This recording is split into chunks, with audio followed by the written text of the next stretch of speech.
Madam కూటమి ప్రభుత్వం వచ్చి 8 నెలలు అవుతుంది కదా, పాలన ఎలా ఉంది? వాళ్ళు సూపర్ సిక్స్ అని చెప్పి హామీలు ఇచ్చి వచ్చారు. ఆ సూపర్ సిక్స్లో నెరవేర్చారంటారా? సూపర్ సిక్స్లో వచ్చి ఏమీ నెరవేరలేదండి. ఒక్కటి కూడా నెరవేరలేదు. ఎందుకంటే పండగ వచ్చిందంటే జగన్ పాలన ఉన్నప్పుడు పండగ వచ్చిందంటే ఏదో ఒక డబ్బులు ఏదో ఒక రూపంగా అమౌంట్ పడేది. మీరు పండగ అన్నారు కాబట్టి ఒక క్వశ్చన్ అడుగుతున్నా మేడం. గత 5 ఏళ్ళు ప్రజలు ఎవరు ఆనందంగా పండగ చేసుకోలేదు. చంద్రబాబు నాయుడు గారు మొన్న రీసెంట్గా అన్నారు.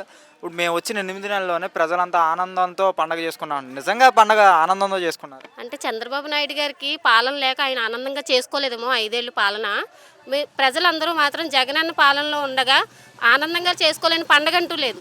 ఏ పండగ అయినా సరే ఏదో ఒక అమౌంట్ ఏదో ఒకటి ఆడవాళ్ళకి 18,000 రూపాయలు అవనివ్వండి, పిల్లలు అమ్మఒడి అవనివ్వండి, ఏదో ఒక రూపంగా రుణమాఫీ అవనివ్వండి, ఏదో విధంగా అమౌంట్ పడేది ఇంటికి సంబంధించి.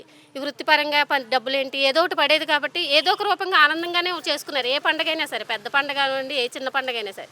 మరి చంద్రబాబు నాయుడు గారు పాలనలో లేక ఆయనకి ఆనందంగా చేసుకోలేదన్న బాధ మిగిలిపోయిందేమో మరి మాకు తెలియదు. కానీ ప్రజలందరూ అయితే జగనన్న పాలనలో చాలా ఆనందంగా ఉండేవారు. ఇప్పుడు ఈ 8 నెలల నుంచి అయితే చాలా దారుణమైన పరిస్థితి అనమాట ప్రజల్లో. రూపాయి లేక పండగ కూడా సరిగ్గా చేసుకున్న సూచనలు కూడా ఎక్కడా లేవు. ఇప్పుడు గత 5 ఏళ్ళు జగన్మోహన్ రెడ్డి గారు అప్పులు చేశాడు, రాష్ట్రాన్ని నాశనం చేశాడు. అందుకు ప్రజలు బుద్ధి చెప్పి పక్కకు పంపించారు.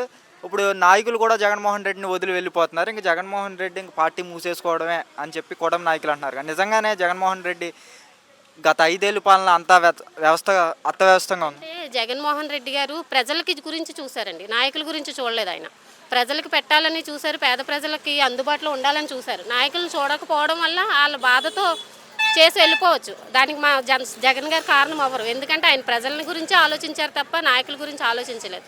ఆ తప్పు వల్ల నాయకులందరూ వదిలి వెళ్ళిపోయారు. ప్రజలకైతే ఏ లోటు చేయలేదండి జగన్ గారు.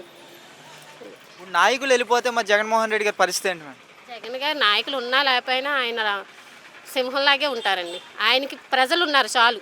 నాయకుల సంగతి ఏమో మరి అది ఆయన ఆలోచించుకొని చేసుకోవాల్సిన పని అది. నాయకులు అయితే వాళ్ళకి పెట్టుబడి పెట్టలేక ఆలోచనతో వెళ్ళిపోయారో దేనికో తెలియదు. మరి చంద్రబాబు నాయుడు గారు అయితే నాయకులకి కార్యకర్తలకి ఆయన సపోర్ట్ ప్రజలకి పెట్టలేదు ఎప్పుడు. ఆయన కార్యకర్తలు నాయకులు తప్ప ఆయనకి ప్రజలు అక్కర్లా చంద్రబాబు నాయుడు గారికి. కానీ జగన్ గారికి ప్రజలే మెయిన్. ప్రజలు ముఖ్యం కాబట్టి ప్రజలు పట్టుకొని ఉన్నారు ఆయన.